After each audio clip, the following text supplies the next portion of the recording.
I found my girlfriend of 8 years cheating sex tape, plus all updates.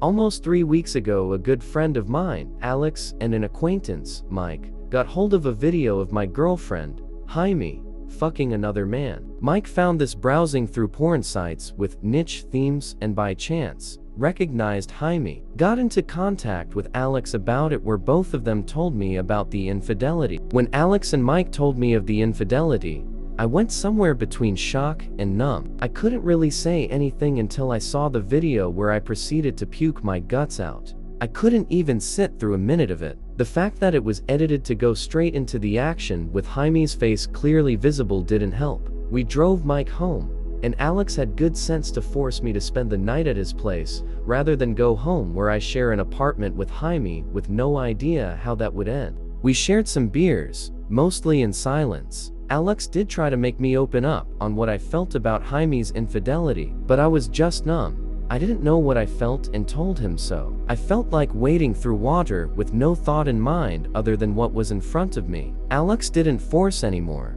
and I passed out sometime later. When I woke up, I recovered enough sense to realize that our relationship was most likely over. I go straight home through public transport, most likely brooding and/or looking pissed. I wonder what the other passengers thought when they saw me looking like shit while trying to emulate Batman. I get home and catch her getting ready to go out, asked me where I was and why I didn't contact her. I don't bother answering and just told her we needed to talk. We sit down facing each other on our kitchen table that we built from scratch in my grandfather's farm, and that random thought pretty much broke the dam. A lot of stuff happened. A lot of harsh words was said, accusations and blame. Too many details to describe, but essentially, I immediately broke down in tears and asked her how the fuck she could ruin this relationship we worked so hard on. She's confused and wanted an explanation. I drop the bomb and show the video. She cries, begs for forgiveness, but I hear nothing. More crying and cursing until I tell her that we're over. That was it. And she just shuts off. She slumped down and closed her eyes, still crying, but says nothing. This gets me out of anger, and I try to figure out what she's doing. Talking to her, hard and gentle prodding, nothing.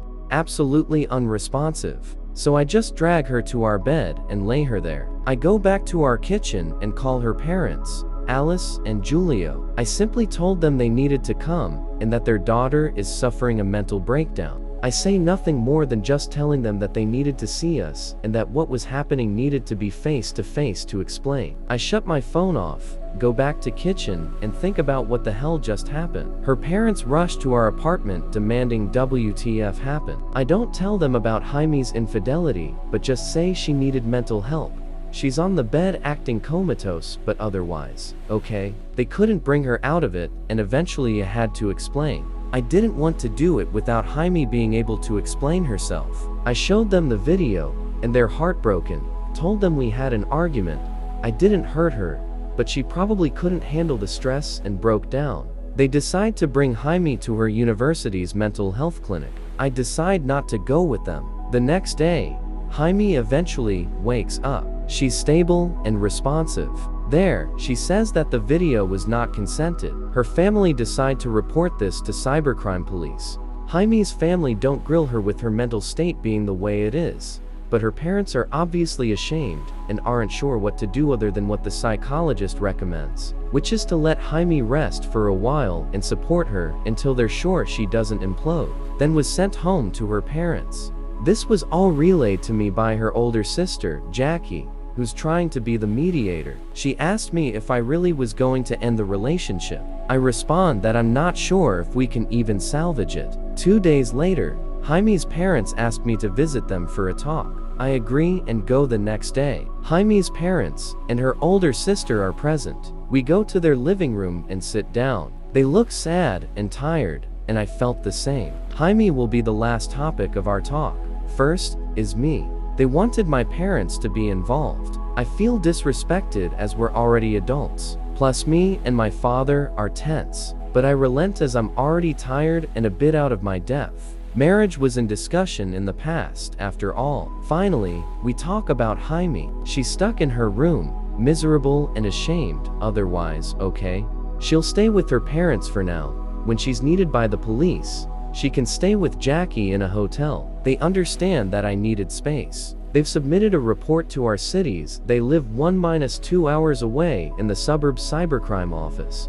I'm needed for the investigation. I explained that I wasn't the one who found the video, but I'll try to get Mike involved. They apologize for Jaime, but I tell them she's the one who needed to apologize and that they shouldn't baby her. They agree, but beg me not to argue right now since Jaime may relapse. They explain her psychologist assessment: spontaneous nervous breakdown, no history of mental illness, concluded to be caused by accumulated stress from her studies and acute stress reaction from our argument. She needs rest in a safe environment. Psych almost called the police on me, but they convinced them not to, and with no physical trauma observed, gave up. The discussion devolved to apologizing, tears from Alice especially, and other noise. But they did want to take charge of everything: the investigation, Jaime's well-being, her education and finances, etc. I was kind of washed off of everything. 8 days later, Alice calls me in the middle of the night, begging me to see Jaime. Depressive episode, kitchen knife, locked in the bathroom yelling for me. Worst hour of my life. I'm pretty sure I almost died twice on the road, and glad that my country isn't developed enough for highway cameras. I meet Alice and Jackie outside the house waiting for me. Jaime has mostly calmed, and Julio's with her in her room. They beg me to go see her, and with how bad the situation looks, I rush to Jaime. She's a fucking wreck. Looked like her blood's been drained and hasn't slept for a while. She starts crying the moment she sees me and reaches out her arms. Whatever anger, exhaustion, and anxiety melted away, and I embrace her. She kept apologizing and begging for me to stay. I shush her and hold her tight. She eventually goes to sleep, and I take a moment to think about what's happening. I genuinely felt heartbroken seeing her like this. This is not how I thought we'll be together in the future, much less this Christmas. I am losing my best friend and would have been partner for life. This was the person who helped me through my depression when even my own family dismissed it.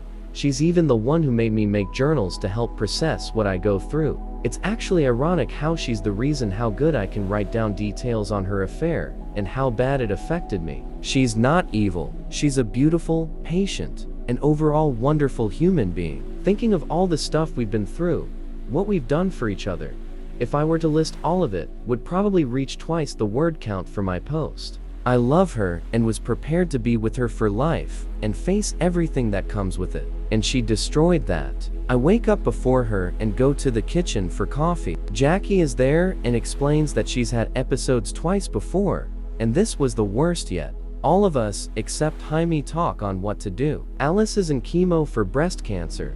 Julio runs a business 20 minutes away.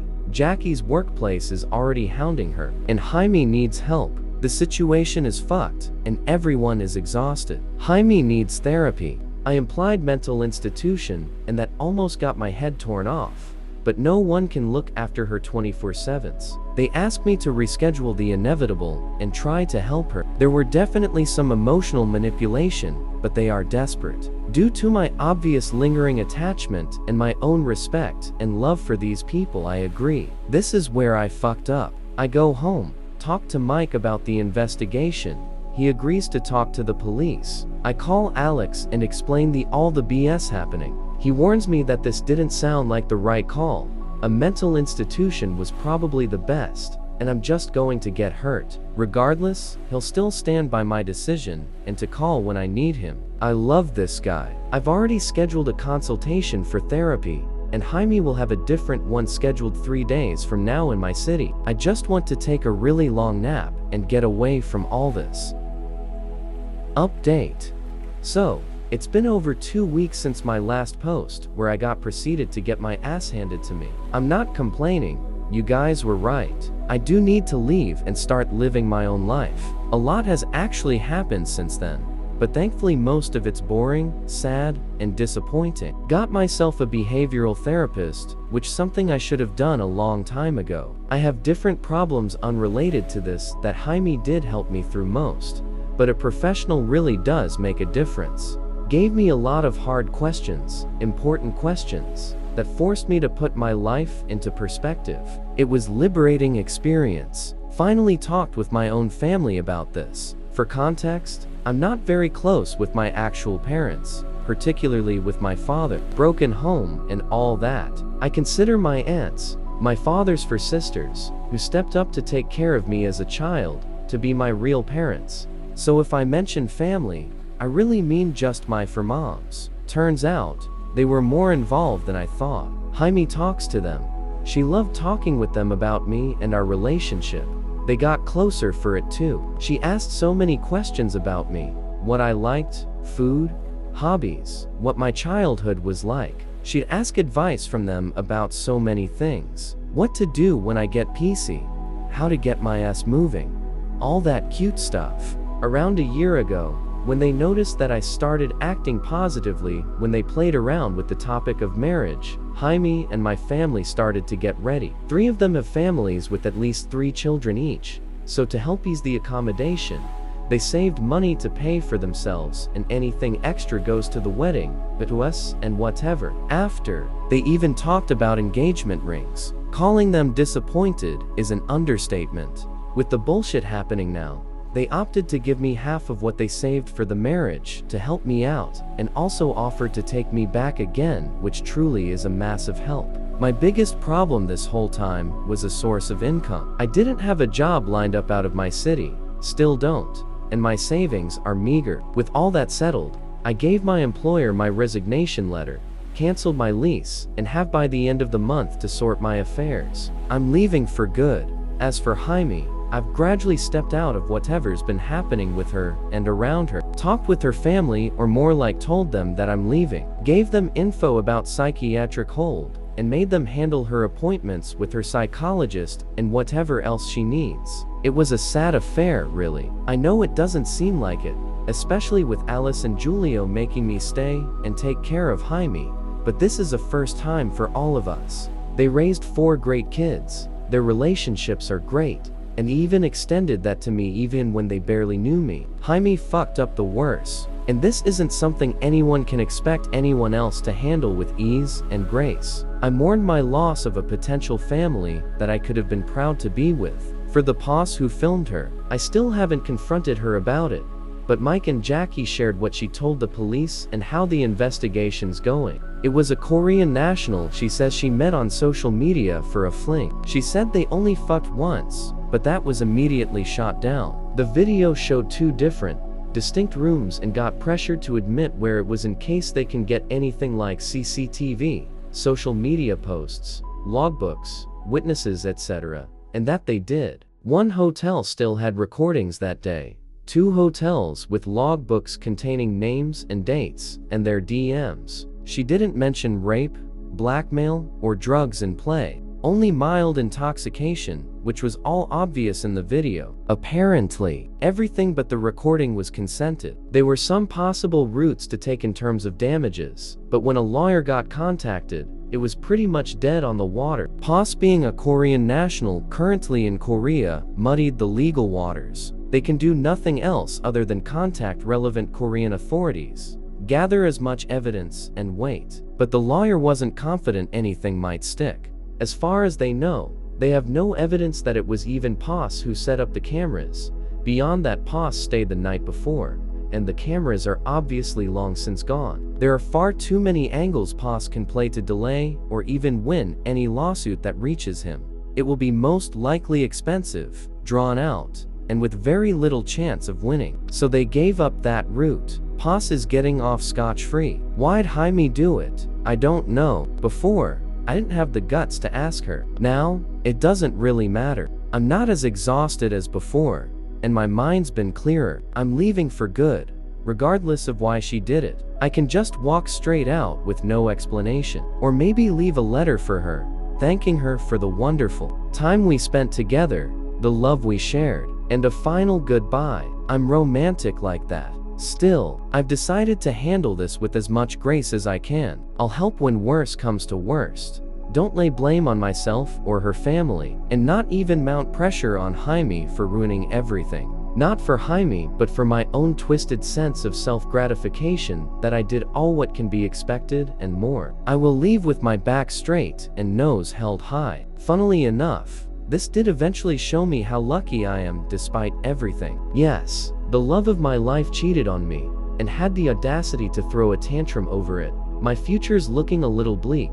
I've found out so much repressed anxiety and anger from my shitty childhood, but I'm still doing pretty great. I have family that loves me, friends that have my back, and despite her betrayal, brought the best out of me with wonderful memories along with it. I have nothing to be ashamed of, and can say with pride that I was a wonderful boyfriend. Hopefully, this will be my last update. If not, the next to be far more boring and less mouthy. What do you guys think?